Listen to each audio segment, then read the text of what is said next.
Welcome to the future of understanding. This is NeuroMind Insights, where we unlock the power of your mind. When people think about psychoactive drugs altering the mind, they often imagine the substance injecting an entirely new experience or a burst of new energy into the brain. But outside chemicals do not create new thoughts from scratch. They hijack communication systems that are already running. To understand the hack, we have to look at the baseline. Normally, neurons communicate across a tiny gap called a synapse.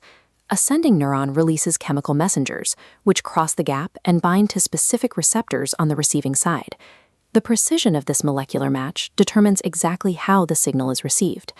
Once the message is delivered, a reuptake process clears the gap, resetting the system for the next signal.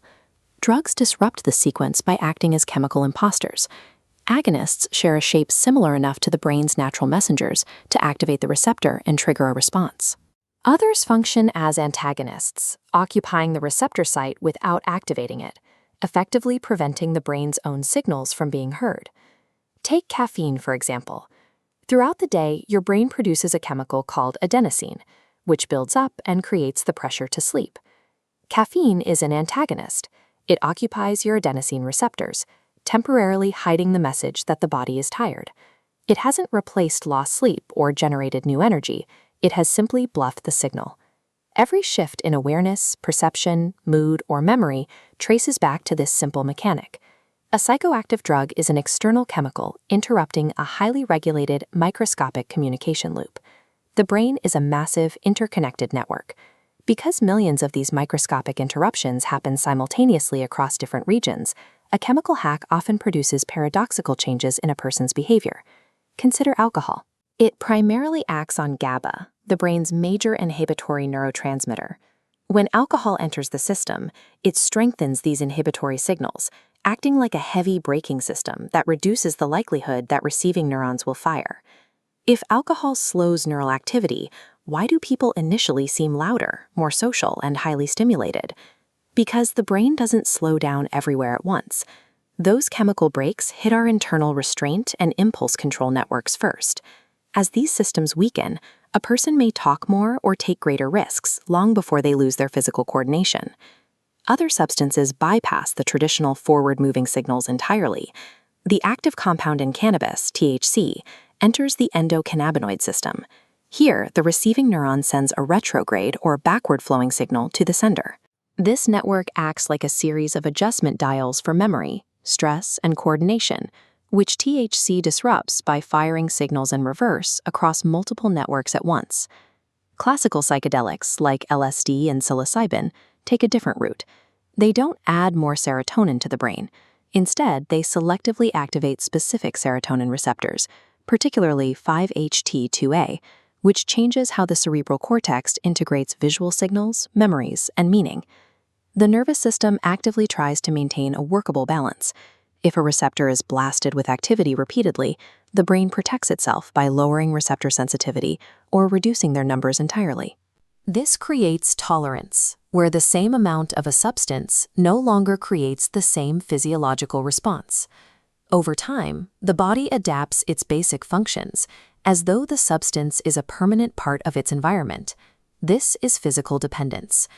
When the substance is suddenly removed, the system is left in a state of hypercompensation, operating with adaptations that no longer have a chemical signal to balance. The resulting withdrawal is the physical evidence of an adapted nervous system struggling to maintain stability in a chemistry it no longer recognizes. Physical dependence is a biological adaptation that can occur even during supervised medical treatment. Clinical psychology separates this from a substance use disorder or addiction. In this framework, the diagnosis focuses on a behavioral pattern where use continues despite meaningful impairment, distress, or a loss of control over one's life. To understand why two people can encounter the exact same substance, yet only one develops a disorder, we have to look at the biopsychosocial model. Risk emerges from a collision between biology, psychology, and environment. Psychologically, if a substance provides immediate relief from trauma, anxiety, or severe emotional distress, the brain's learning circuitry strengthens that association. The behavior is reinforced because a person is finding a temporary escape from an uncomfortable internal state. Environmental factors like chronic stress, social isolation, or a lack of access to healthcare act as risk multipliers. A substance becomes a learned coping mechanism when safer forms of support are difficult to reach. Addiction is the result of a complex collision between a person's biological vulnerability, their psychological experience, and the pathways available in their surrounding environment. This risk is compounded by the acute physical dangers of mixing substances. A stimulant and a depressant do not cancel each other out. The stimulant may mask the sleepiness caused by the depressant, leaving the user feeling alert and unaware that their judgment and breathing are becoming dangerously suppressed. Today, polysubstance exposure is frequently unintentional. Illegally manufactured synthetic opioids, like fentanyl, are often pressed into counterfeit tablets made to look exactly like legitimate prescription medications.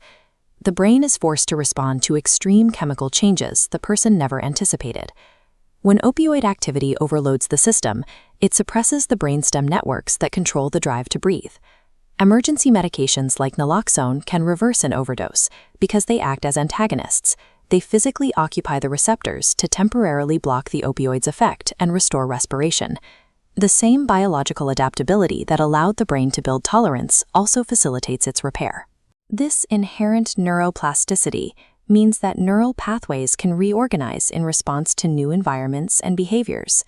Evidence from alcohol research indicates that many brain and behavioral changes can improve during sustained recovery. Since the nervous system is characterized by constant adaptation, the brain that rewired itself toward a disorder retains the capacity to strengthen healthier signaling patterns through that same biological process. Thank you for watching. If you enjoyed this video, please like, comment, share, and subscribe to Neuromind Insights for more.